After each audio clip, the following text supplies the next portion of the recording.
So by now you've probably heard all about the mixed and poor reviews of Indiana Jones and the Dial of Destiny, especially since it premiered at the Cannes Film Festival. And you have most likely also come across many videos dedicated to tearing this movie apart before it even premieres to the entire world. And I don't blame you for watching those videos, I don't blame you for believing in the critics, and I don't blame the people making videos off of this because of all the things that have been happening around the film, especially Harrison Ford himself commenting on the character of Indiana Jones.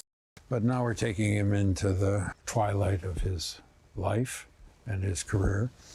We're seeing him not so strong, not so brave, not so attentive, but about to go on a grand adventure with a very fascinating set of compatriots and adversaries. And it's completely understandable when fans worry after hearing things like this, especially when it's coming from Harrison Ford himself. It is sounding very similar to what Lucasfilm did to the Luke Skywalker character in the new sequel trilogy. They made him not so strong, not so brave, and not so attentive, despite going through those arcs in the original trilogy. And many people think that this is all because of Kathleen Kennedy, and she is the main one to blame. Regardless of whether that is true or not, I am here to present you with a few things that may indicate that Indiana Jones and the Dial of Destiny will after all be a really good movie.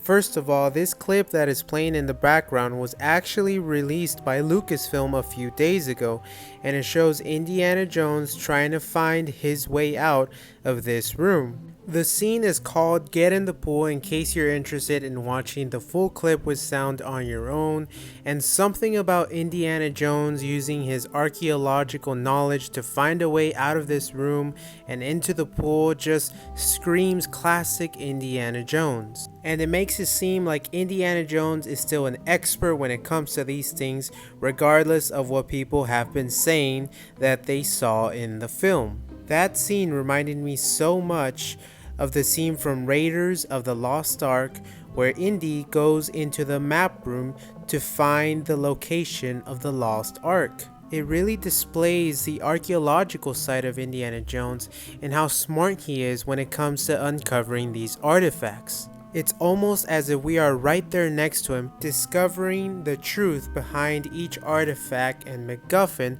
right there with them at the same time. Hopefully this idea and this sense behind the scene isn't just displayed in this specific scene alone, but also throughout the entire film of the Dial of Destiny. Another factor that may indicate that Dial of Destiny might not be as bad as people say has to do with Kathleen Kennedy. And many of you guys most likely already know that she in fact worked in all of the original Indiana Jones films. But what you might not know is that she actually met her husband in the first Raiders of the Lost Ark film. And I think this is a very big indicator that this franchise has to hold a special place in her heart. And I hope it does, and I hope she did everything she could to give Indiana Jones a very good farewell and a very fun last adventure. One last thing that might bring Indy fans peace of mind is knowing that James Mangold is the director of this film and that he also directed Logan, which was an excellent farewell to a very beloved character, as well as other beloved movies such as Ford vs. Ferrari, Walk the Line with Joaquin Phoenix, as well as The Greatest Showman with Hugh Jackman. And I think that he is very capable of making a great Indiana Jones finale. And I know there is a lot of controversy surrounding this film and a lot more that I could touch base on. However, today I just wanted to give you guys a little bit more peace of mind, make you guys feel a little bit more confident going into this film. And I am really hoping that this film is everything that it needs to be. Now, is there the possibility that this film fails and it flops? Yes, absolutely yes. However, I really hope it doesn't, and at this point, I am honestly just hoping for the best, but expecting the worst. Let me know what you guys think about this. Do you agree? Do you disagree? Please let me know in the comments below. Thank you for all of your support, and until next time, goodbye.